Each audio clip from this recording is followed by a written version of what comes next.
এবারে বিলোনিয়ার বিশিষ্ট আইনজীবী বাড়িতে চোরের হানা। চুরি করে নিয়ে গেল দুটি জলের মোটর সহ জলের বালতি। গতকাল গভীর রাতে এই চুরিকাণ্ডের ঘটনাটি ঘটে বিলোনিয়া 1 নম্বর টিলা এলাকার আইনজীবী শ্যামল মজুমদারের বাড়িতে। এলাকা জুড়ে চাঞ্চল্য সহ আতঙ্ক সৃষ্টি হয়েছে। খবর দেওয়া হয় বিলোনিয়া থানাতে। খবর পেয়ে পুলিশ ছুটে আসে আইনজীবীর বাড়িতে। এরপর ঘটনাস্থল পর্যবেক্ষণ করার পর চুরির মামলা নিয়ে ঘটনার তদন্ত শুরু করেছে পুলিশ। এদিকে আইনজীবী শ্যামল মজুমদার দক্ষিণ জেলা পুলিশ সুপারের কাছে লিখিত অভিযোগ করে চুরির ঘটনা বন্ধ রোধের দাবি জানান আরক্ষা প্রশাসনের কাছে।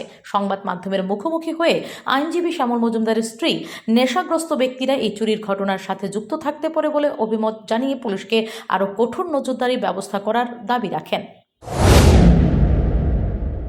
মনে হয় কটা জানি না, আমি 3:30টার সময় উঠে দেখি জল নাই ভেতরে।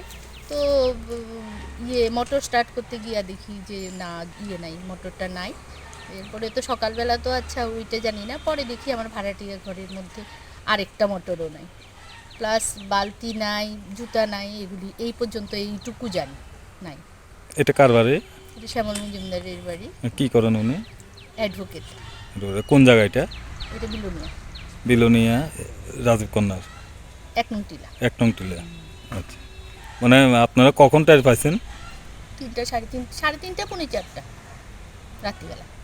আর কিতা নিচে মনে হয় কিনা? না, আমি এই মুহূর্তে আমার এক্ষুনি আমি জানি না, শুধু আন্দাজে কথা কি।